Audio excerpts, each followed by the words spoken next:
Still sounds very stock, except the cams. You can hear the little rocker arms hitting. If I had an exhaust, it might sound low-key. It just resonated, obviously. Can't really tell, but I was -3 degrees. Car's lifted. I'm actually fixing my camber right now. This is from the upper control arm, 8 inches 3/4, and it's I'll bring it down later on, but I have it set this side already to where I want it. It's kind of goes along with the body line. The main reason why I wanted to remove camber was it ate up all the inside. I'll show you if you can't see, but yeah, I was eating up the inside of the tires, and the tires are still freshly brand new. So I don't want to see the beat or go to waste, so go ahead and then do that. So this is what I was talking about, how it was set at a certain length. I did it from the base of there to the very end of the lip on the top. I believe it was 8 3/4. See if I can do that one hand. Not really, but meh. Yeah, it's just straight. I do have the lower control arm kit. Got from the junkyard, but I'm too lazy to put it on. But I think I'm gonna save that for later on when I get some better set of rims and tires. What I'll be doing now is going ahead and locking these up. It's a trick to lock this. Kind of sucks because you don't want to move it out of spec. To one side, up to the other side, and then just turn opposite to lock them.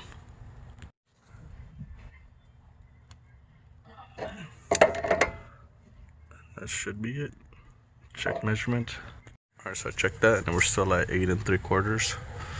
So like I said, from the base, whatever, to the end of the lip right here, the top lip. That one. Now let's go to the other side. I'll show you how it looked like before to what it looks like now when I set it down. Okay, so this is what these look like when I got these aligned. It was -3 in the rear, 18 by 8.5, and then this should be hopefully zeroed out, almost flush with the body line. And then I'll go ahead and attack that.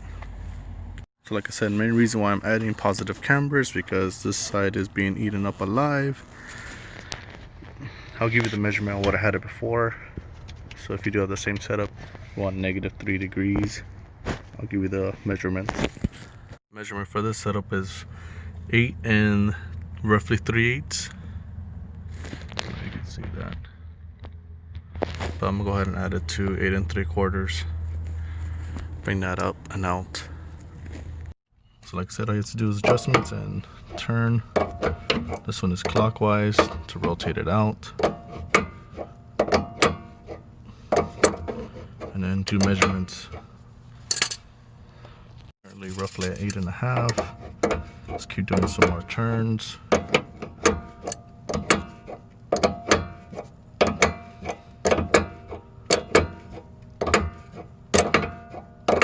Should be it right there. And I'm at where I need to be, so go ahead and put the locking nuts back on. Oh, come on. And then twist the other way to lock them in place. Oh, see, now I gotta readjust all that. Alright, so I'm pretty sure when I did the fender roll, pull this one out just a little bit more, because that's where I need it to be at. And then this side is not as flushed, you can see, unless something is wrong. This one looks a little bit more cambered. I don't know. So I was right, this side moved in a little bit as I was tightening it down. So I have to move it in like 2/16 of an inch or something like that. Or sorry, out. Let me go ahead and adjust it. I was right, it was off just by a little bit. I know you can't really tell, but it's slightly less camber now compared to this side. Kind of like almost on point with it being straightish with a slight camber. This one's, yeah, this one still has slight camber. Alright, one more adjustment, it should be fine. Alright, now that we got that squared off, looks fine to me. When I take it to a alignment shop, I'll get that taken care of. Now for the next install. Installing a oil catch can. Let me get this out. The only thing that sucks is they're both ins. I need 2 outs. Let's see if I can modify that. Sorry, 2 ins. I need 2 ins on one, and this will be the vent. So I'll be using the valve cover one and the PCV one right there. Came with different size fittings, so I can use both. And I want to mount it down there under the battery so it's out of view. And for when I need to drain it, just open that valve. This is what the catch can looks like inside. Looks like I'll still be able to use both of them for ins. I don't mind. If I'm doing it wrong, that's okay. I don't care. It's just I hate smelling that little oil coming out through the engine. Let me get this set up. So I got the battery out the way, battery tray as well. Looks like I have one spot to mount it in. That looks like to be a, let's see, a 12. This is a 12. Yeah. What I'll do is come with the supported bracket. Probably drill it out to accommodate that 12 and then use one bolt, put it down right there. Hopefully it's out of the way. If not, I can just use the supplied little screws it came with and just bolt it right there. Okay, so I realized that that is for the battery tray, and it looks like either the dealer didn't reinstall it or something, but I don't want to make any holes. As much as I do, I don't. I'm just gonna zip tie it from right there to that little hole right there through these holes. Yep. So what I was trying to do is zip tie the oil catch can to the body using this hole. Getting out through there, to there. I was able to get it out through there, but not through here. So what I did, found a 10mm bolt that fits right there, and then I used the drill bit to make that hole bigger, a step drill bit to be exact. So now I should be able to bolt it down and continue with the routing of the hoses. So the small hose PCV valve will hit here, and the valve cover will hit there, and then atmosphere with the little filter. Yeah.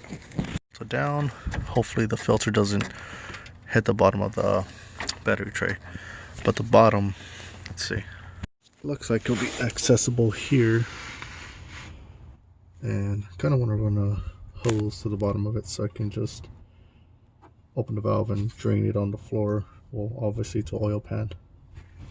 I'll figure something out later. Doesn't look too bad hidden there. Let me test this real quick.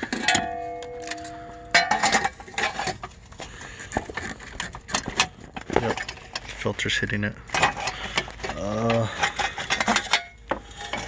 See if I can just probably just run it without the filter and cap it off or something, or just thug life and push it down. The filter just moves to the side and it's not gonna do any damage. It is rubber, so silicone, that's fine. All right, let me go ahead and route these hoses and then put everything back together. All right, with some little hoses that I had at the house, I'm using a 5/16, but a 3/8 would have been better. That's a little too tight. And then some leftover hose from some work, some parts I didn't even use. Oh, god damn. Let me use what I have. So with some hoses that I had left over from a build that I didn't get to finish, that can go there. This can go here with some slack to where I can move it out the way. Hopefully it's not this way. Perfect. And then 5/16, 3/8 would have been better. So yeah, this little oil catch can set up. I'll put a clamp there so that way it doesn't fall out. Yeah, let me do that now, and then I'll just button everything up and should be fine. Right before I finish up, that seems like it's gonna stay there. Without a clamp, that is clamped down. Go through the gears. Looks like it's not gonna bother it, even if I put it there.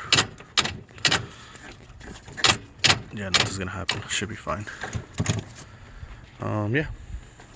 Put it all back together and kind of stealthy out of the way. That is it for today's video. Really don't know what else to do. Besides, I ordered a 2.75 to 3-inch 45-degree coupler so I can add my cold air intake back on. I did buy a 2.5-inch and that did not work. Slightly smaller. And then I need a grill.